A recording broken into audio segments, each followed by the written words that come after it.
Now we're starting. It's official. So we're in San Mateo with the Weston Pricers.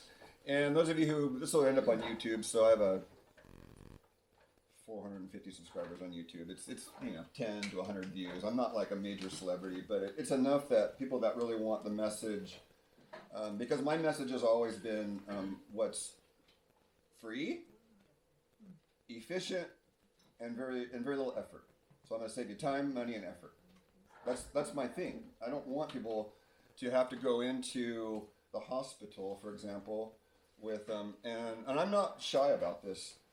Medical school is brainwash school. Yeah. They are consistently told that the rest of those peons out there, you're above them. And guess what happens to the male doctors? They have a female supporting them a lot of the time, and then they do a trade-in when they get their degree. The woman who supports the man all the way through medical school gets dropped and they do a trade-in. It's well known. And so that tells me I'm not going to listen to these people. I've seen people die unnecessarily. I mean, literally there's 1,000 people walking the planet because they saw me. It's not a boast, it's data. So I broke my neck 36 years ago in a car accident over in Davenport, driving like a young man do, playing Dukes of Hazzard, getting sideways, going 55 miles an hour in the gravel for my buddies, big thing of dirt. And I was like, yeah, it's so cool. 21, where's the young man? You know. You all that energy. I got to do something with all this energy, man. That's a warning. Yeah, the young guys know. And so I didn't use my energy skillfully enough. If I would have had a true male mentor, I would have channeled that energy into something more creative and not destructive. So I broke my neck, should have died. And I told you, like oxygen, and put the oxygen thing on me on the way to the hospital for 20 minutes. Man, that's some good shit. Like the 20-minute ambulance ride to the hospital only took 2 minutes from my perspective. I'm like, wow, this is pretty cool. Time just flies in these vision states. And the doctor, that was one of the first things I saw, was the doctor said, you shouldn't be alive. And I went, I was a punk rocker. I woke up at age 15 in U.S. history class hearing the words manifest destiny. I believed in America before that. I believed in the government. And then no one wanted to answer my questions about what happened to the millions of Indians who are already on this continent. My teacher ostracized me, bullied, picked on, freak. Why are you asking these questions? You're not a patriot. And I'm like, millions of Indians were slaughtered for the white man's agenda, And we're the 7th generation from some of the big battles. And the Lakotas had said 7 generations from now, the native ancestors will wake up through the white race. And I have natives speaking to me right now, 24/7. They are pissed. And some of you know Starhawk's book, The Fifth Sacred Thing. She speaks to this in a book, where we're at. A lot of pissed off ancestors around us on this land. Because they were raped, pillaged, and murdered. And I'm driving up here seeing St. Carlos, St. Mateo, St. Cruz. These aren't saints. These are abusers. And it's been inverted. I've read Junipero Serra's diary. And he admired the natives. They only do 3 hours of work a day and spend the rest of the time chilling. Then why did we learn their ways? Why were they forced into submission in our ways? Why were the men taken away and the women raped and the children enforced into schools? It's like, I scratch my head and I go, we need to teach something better. We as a race, we have a huge debt to pay. So that's why I'm up here. I'm here to give back because and I got a concussion 10 years ago and should have died. And believe it or not, what saved my life was my girlfriend somehow made love to me twice that night to keep me awake. And the lovemaking brought me back. So, hey, you got a husband with a concussion? Make love to him and he might come back.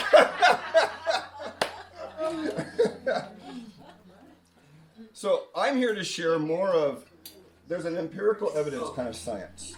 And then there's your double-blind brainwash science, I call it. Okay? So we can make inferences like from a rat study and go, well, they're rats, and give them this and this happens. But I'm here to share with you I started in 96. I was in macrobiotic in 96. And my first patient had stage 4 pancreas cancer, and she just placed an order on full script last week. So I was 96. She should have died. And you know what saved her life? It wasn't food. Guess what saved her life? Love making. Yes. Good guess. Good guess. That's all I have a concussion. The sun. Second guess the sun. So, women, most of my client base over 30 years, 10,000 women, most of them have been women, maybe 1,000 men and 10,000 women over 30 years. So I sort of have a PhD in women. I was raised by my mother, and if you believe in reincarnation, I'm 99% sure I was a woman in the life before this one. And so I kind of, I was like, okay. So what do women do? They end up like, I call it, when they get to be older, they're shriveled up raisins because they've given everybody else and not enough for themselves. Sound familiar? And then the number two cancers for women that can't get their identity back when the kids leave home is ovarian and breast cancer. They can't make the identity from mother identity back to human, I'm Alyssa. And that's what I spent my career doing is, so this one story, let's see, I've got to go all the way back. What was the story I was going to share with you? I'm sorry. The pancreatic cancer. So yeah, what saved her life was I'm talking to her. I'm at her home in San Luis Obispo. She's got 2 bratty sons that she's making a meal for. She's got a bratty man-child husband she's making a separate meal for. And then she's making a 3rd meal for herself. And she's the one with cancer. You ladies get it? Yeah. And I'm like, this isn't right. And so I told the kids I got to step up, told the husband, and then I go, what are you doing for yourself? He goes, nothing. Weren't you passionate about something before all this cancer thing? And she goes, yeah, I used to be a piano player, professional, and gave lessons. And I'm like, so you see where I'm going with this? I go, you have to get that time back for you. So she said, I don't know when I can possibly make it happen. And I said, you're going to have to make it happen, so let's talk about that. So 5 to 6 a.m. in her little studio outside became her hour. And I believe she's still alive from 96 to now because she gave herself that time. Wow. It's self-love. Here's your exercise going home today. If you do one thing going home today, go stand in front of the mirror and observe how you feel as you're saying I love you to yourself. Rubber hits the road stuff there. I've been trying for about a year and I'm finally starting to feel it. I love you, Craig. Huggy. And you can't really hug yourself. And I'm like, wow, I'm making progress, Like one day I was riding those chemtrails and I was like, okay, don't think about it. Just feel how sad it makes you feel. And then I felt the sky say, I love you in the middle of this bike ride. And I'm like, come in here, out there. And it felt very sincere, and I actually wept for about 5 minutes running around going, this is much better than thinking about it, to feel the pain. Because most of us are helicoptering above our feelings, and we're not actually rooted in our feelings. It's a dissociative state. In psychology, it's called dissociative states, right? So the reason why I think you should listen to me, I don't like the word should, but why should you listen to this guy up here? Well, there's a few of you that have seen me, and there really isn't anybody offering what I'm doing, unfortunately. So I have a team. I meet every Wednesday at 8:30 with my clinical team. There's about 4 people that are ready to practice. I have a couple of doctors I refer to who are cash only in Santa Cruz. Carl Merritt, he's a German. I see him. German MD. That's why I can't eat today. Great. On a 3-week, can't have anything I was allergic to. See, so Carl Merritt, and then there's Tom Urema. He's out in Santa Cruz. He's taking cash only. So we're trying to get these physicians that are out of the networks, right? So we can actually get something done. So that's what I've set up. It's a pretty large referral network. I love seeing you guys on the price emails, like, where's a good dentist to go to? Because that's what we need, is to share that information, right? All right. So sunlight was the topic today, and Alyssa wanted me to talk about vitamin D, and I'm like, I'm so sick of vitamin D. It just makes me want to barf. Well, it's because people take it and it's toxic, and I wanted to make that clear. So I thought about this, and I go, let's talk about sunlight and how we metabolize sunlight, and then we can add D as part of that, and then it's a more interesting talk. And then a bunch of you went, yeah, let's look at that. So what are your sunlight vitamins? So first of all, the next thing that we need to go into is the way we study science and the way our brain works is completely twisted. Aristotle kind of changed the science, as one man's accusation, about 2,000 years ago to a matter-based science and went away from frequency and more feeling-based sciences. And so the very premise of how we think is faulty.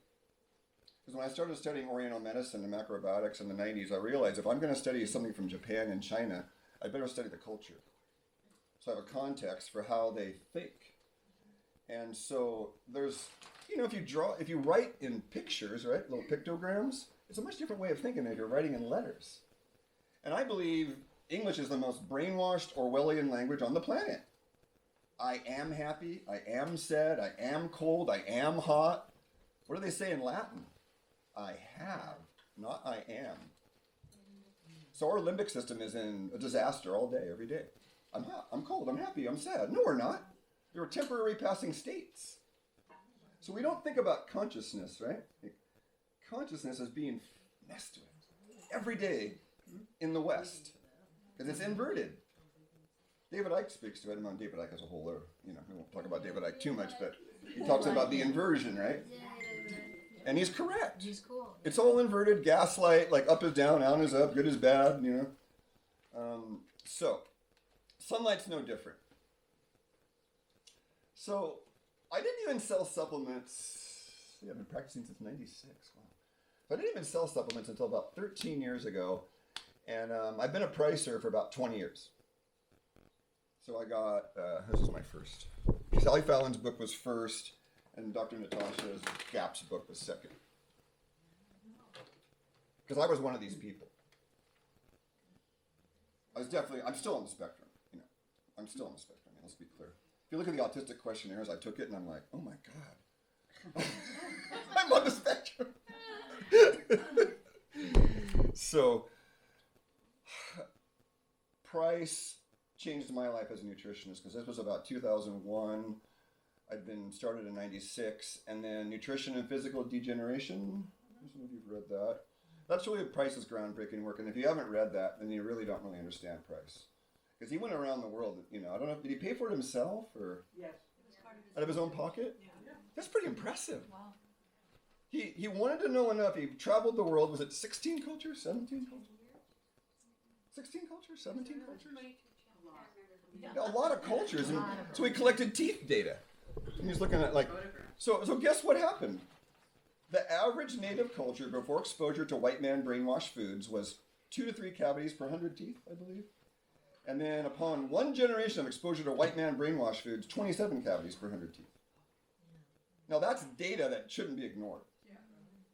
And back in the 20s and the 30s and the 40s, Price was meeting with the head of Standard Process, Dr. Royal Lee. They were both dentists, by the way. Dr. William Kelly, the famous cancer therapist in the 60s, he was a dentist. I think they're going, nutritionist dentists, because they were seeing this teeth thing. And they're like, what the fuck is going on? And then Pottinger, some of you know Pottinger's work. Well, these poor cats couldn't reproduce after when they cooked meat, cooked dairy, the zoo chow. Yeah. They couldn't reproduce after one generation or two. They skipped a generation. They skipped a generation. Yeah, so it was like the grandparents, the child of the grandparents. That was the generation where it showed up, right? So we talk about the reproductive problem in this country. 2 generations. 2 generations. So the reproductive problem is we're a mammal. And the clue is 100 years ago they called arthritis cooked food disease. 100 years ago they were calling arthritis cooked food disease. So when you're building a house and you decide you want to cook your bricks and chip them up a little bit before you build the house, is your house going to be very strong? One of my teachers, Janet Lang, in the last 15 years of Standard Process, she was a hormone teacher, and she said, if the airline industry treated their planes the way we treat our bodies, we'd have planes falling out of the sky. Because we're putting in damaged replacement parts. So, and most of our connective tissue is protein. People have too much calcium bullshit. Calcium. So, it's like this, calcium is constipating and slows down the thyroid, folks. You don't want too much of it. How about diatomaceous earth? I think that like bone broth and raw bone meal and DE, there's other ways to get, silica is actually a better way to get calcium. Oh, I just wanted to say, because we were going to say this at the beginning. Okay. Try to hold your questions unless it's a definition kind of question, unless you don't understand something that Craig said. Clarification. Yeah, because he's got a lot of material to cover. I mean, I could go for 3 hours, and you guys wouldn't believe 3 hours went by. I have clients. I think you might have been one of them. Like, I turn off the clock and go, let's just see what happens. And then 3 hours goes by and it seems like an hour and we're like, what just happened? And I'm a digression master.